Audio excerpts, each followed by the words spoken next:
तो ईरान और America Israel के बीच जारी जंग को लेकर भारत सरकार का बयान भी सामने आया। पिछले कुछ दिनों में ऐसे हमलों की वजह से कुछ भारतीय नागरिक अपनी जान गंवा चुके हैं या लापता हैं। दुर्भाग्य से रमजान के पवित्र महीने में क्षेत्र में स्थिति काफी और ज्यादा बिगड़ गई है और लगातार आगे भी बिगड़ने की आशंका है। कुछ भारतीय नागरिकों की मौत और लापता होने की भी खबर है। तो खाड़ी देशों में हो रहे युद्ध को लेकर MEA का ये बयान और भारतीय अर्थव्यवस्था पर भी प्रभाव इसका पड़ेगा, चाहे व्यापार, एनर्जी, सप्लाई चेन, इससे सब कुछ जुड़ा हुआ है। MEA का ये भी कहना है। साथ साथ देखिए, हाँ, ईरान के मुताबिक हमला कर दीजिए आशु। चलिए, तो ईरान के मुताबिक इजराइल के हमलों में उसके करीब 700 लोगों की जान अब तक जा चुकी है, जिसमें सबसे अधिक आम नागरिक यानी सिविलियंस हैं। मारे जाने वालों में मासूम 165 स्कूली छात्राएं भी हैं, जिनके स्कूल को इजराइल के रॉकेटों ने बर्बाद कर दिया। मारी गई सभी लड़कियों के जनाजे में आज तेहरान में भारी भीड़ जुटी।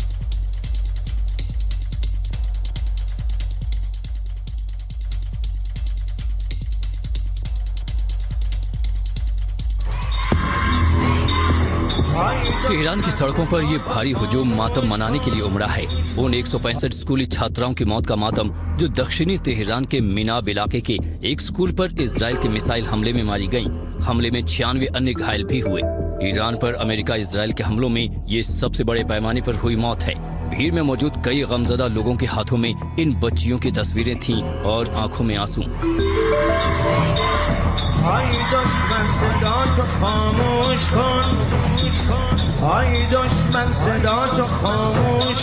हाथों में ईरान के झंडे लिए कई लोगों की जुबान पर अमेरिका और इजराइल विरोधी नारे गूंज रहे थे।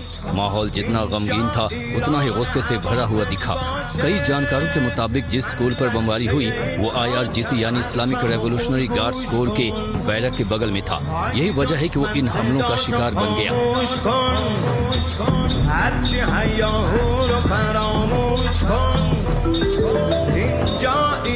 इसी से जुड़ी एक और तस्वीर वायरल हुई। जिसने इसे देखा उसका दिल रो पड़ा।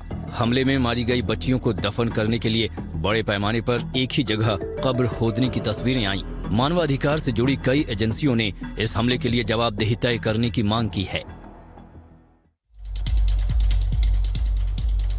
देखिए, अमेरिका और इजराइल के हमलों के बाद ईरान अपने पड़ोसी देशों में अमेरिका के सैन्य ठिकानों को भी निशाना बना रहा है। खाड़ी देशों में ईरान के इन हमलों से दहशत है और सऊदी अरब में अमेरिका का दूतावास भी ईरान के ड्रोन हमलों का शिकार हुआ।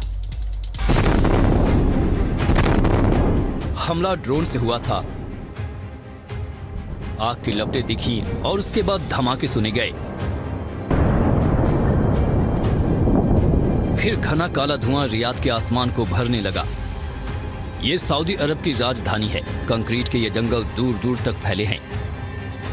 ज्यादातर इमारतों में 3 स्टार और 5 स्टार सुविधाएं हैं, लेकिन ऐशो आराम से रहने वाले खतरे में हैं।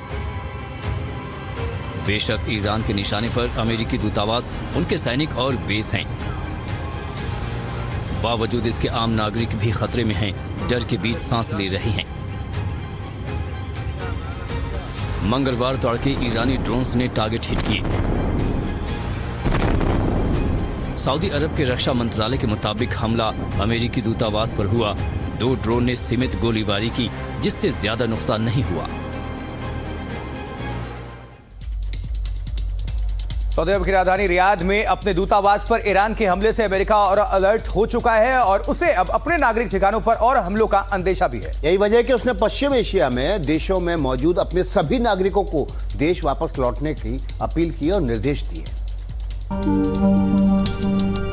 रियाद स्थित अमेरिकी दूतावास पर ईरानी हमले की पुष्टि के बाद अमेरिका के कान खड़े हो गए और उसको आनन फानन में एक फरमान जारी करना पड़ा।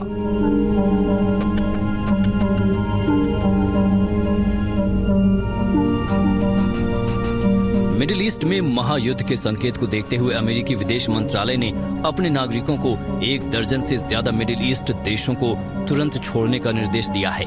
यूएस स्टेट डिपार्टमेंट ने बहरीन, जॉर्डन, इराक सहित कई देशों में दूतावास स्टाफ को देश छोड़ने को कह दिया है। इसमें सिर्फ इमरजेंसी सेवाएं दे रहे अधिकारियों और कर्मचारियों को रोका गया है। हमले के बाद रियाद एम्बेसी को भी बंद कर दिया गया है। रियाद में अमेरिकी दूतावास को घोषणा करनी पड़ी कि एम्बेसी पर हमले की वजह से सारे काम बंद करने पड़े हैं।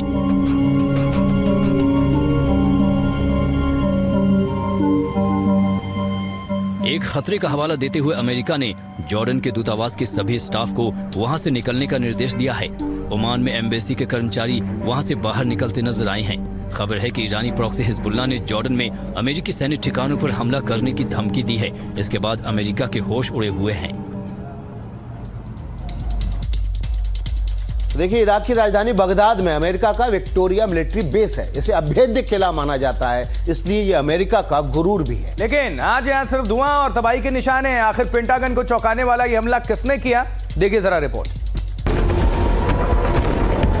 अमेरिका और ईरान के बीच जारी जंग की आंच ने बगदाद को भी झुलसा डाला। बगदाद शहर एक बार फिर धमाकों से थर्रा उठा। निशाना था Victoria military base.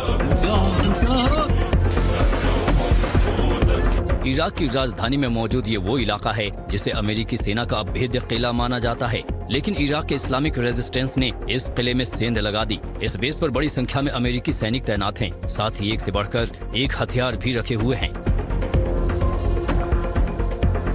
Resistance group का दावा है कि उन्होंने सटीक निशाना लगाकर अमेरिकी सैन्य मशीनरी को भारी नुकसान पहुंचाया। यह हमला सीधे सीधे अमेरिका को चेतावनी है कि अगर जंग बढ़ी तो पश्चिमी एशिया में मौजूद हर अमेरिकी बेस डेथ ट्रैप बन जाएगा। ये मिलिशिया ग्रुप ईरान का समर्थक है और ये हमले आयतुल्लाह अली खामनेई की मौत का बदला लेने के लिए किया गया।